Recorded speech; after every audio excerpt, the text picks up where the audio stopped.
Oi pessoal, tudo bem? Meu nome é Carmen, para quem não me conhece, vou iniciar com vocês a nossa primeira videoaula, que é de Química.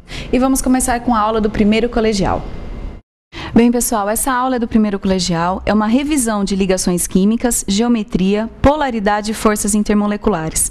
Eu resolvi passar uns exercícios para vocês saberem como que vocês vão resolver os exercícios de prova e até do vestibular. Então, o primeiro exercício fala o seguinte: faça a ligação química dos elementos abaixo, determine sua geometria, diga se é polar ou apolar suas ligações e a molécula e qual interação molecular ocorre nessa molécula formada.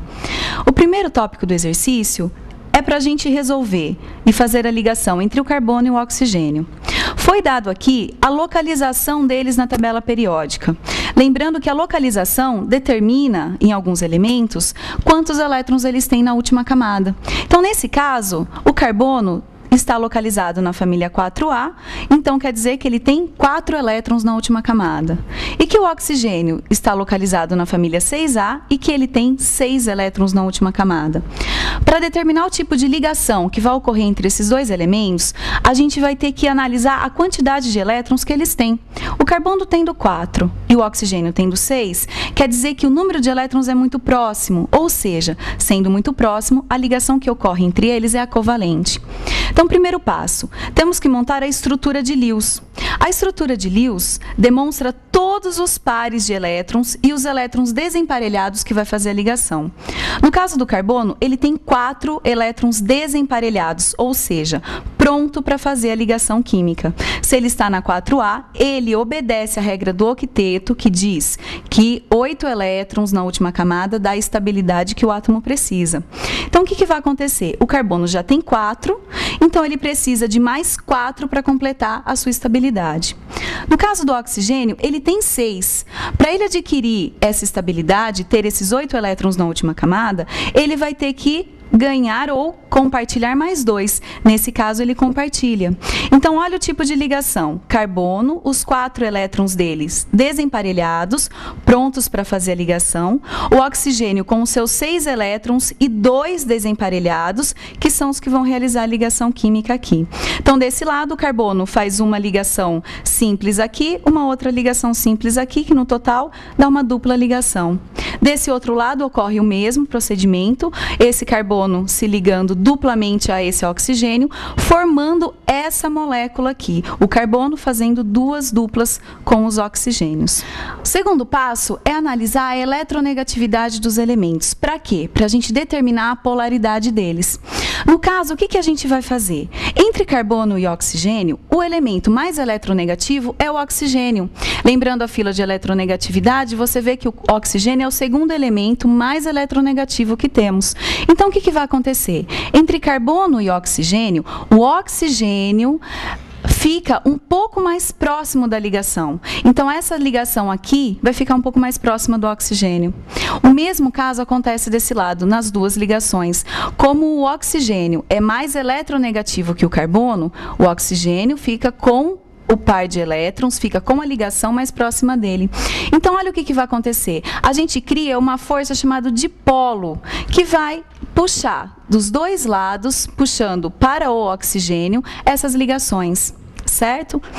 Nesse sentido, a gente vai declarar o seguinte, que como ocorre essa diferença de forças entre o carbono e o oxigênio, falamos que as ligações são polares, já que o carbono acaba se afastando da ligação e o oxigênio acaba se aproximando da ligação.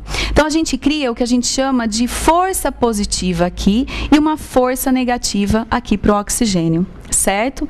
Então, nós temos que as ligações são polares.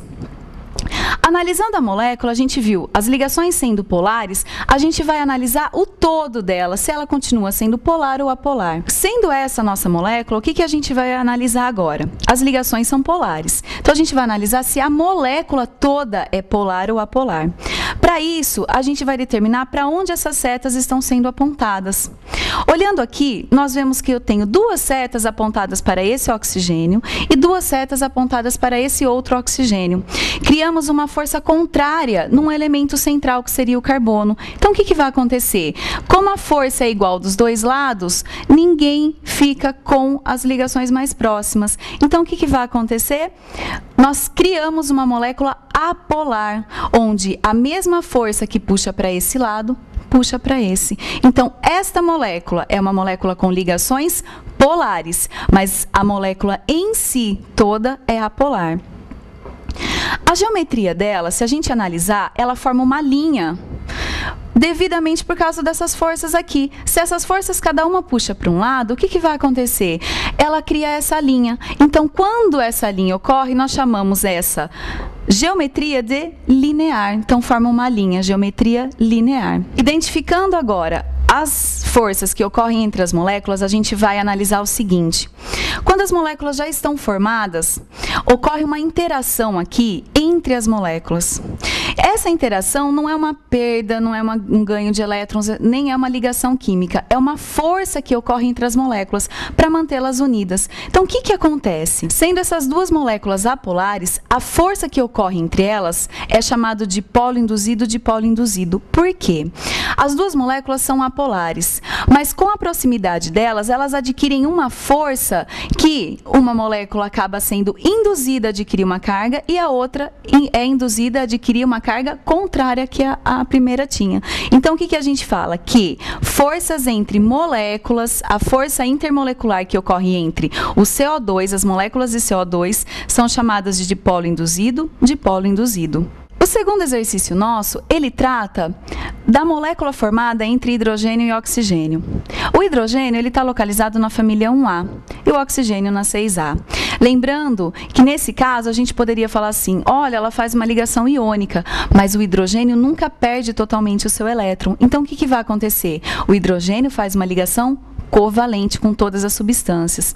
Então, primeira coisa que a gente analisa, monta a estrutura de Lewis, quantos elétrons estão disponíveis para fazer a ligação, tanto no oxigênio quanto no hidrogênio. Nós vemos que o oxigênio ficou com 2 pares completos e 2 livres, 2 elétrons desemparelhados para fazer a ligação com o hidrogênio. Lembrando que o hidrogênio só tem 1 elétron na última camada.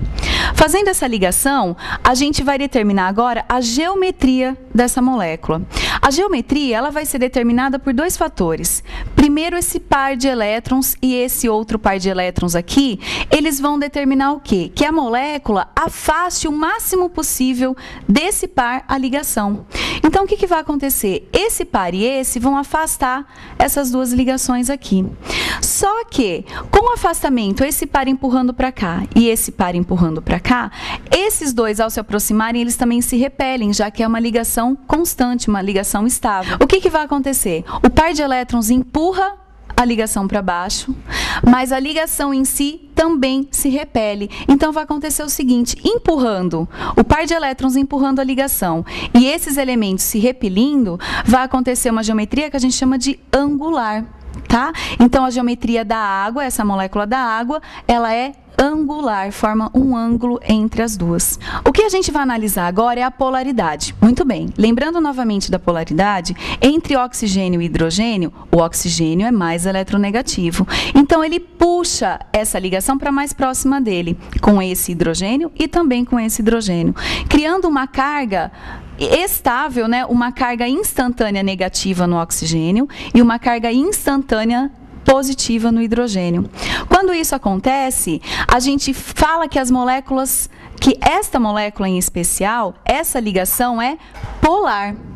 E se eu não tenho nenhuma força aqui que seja contrária a essas 2 ligações, também eu acabo tendo uma molécula polar. Certo? Então, no caso da água, nós temos ligações polares e a molécula em si toda é polar também. Em último tópico que o exercício pediu, é exatamente que tipo de força intermolecular que mantém as moléculas unidas, pois sabemos que num copo d'água não existe uma única molécula, existem milhões de moléculas de água juntas.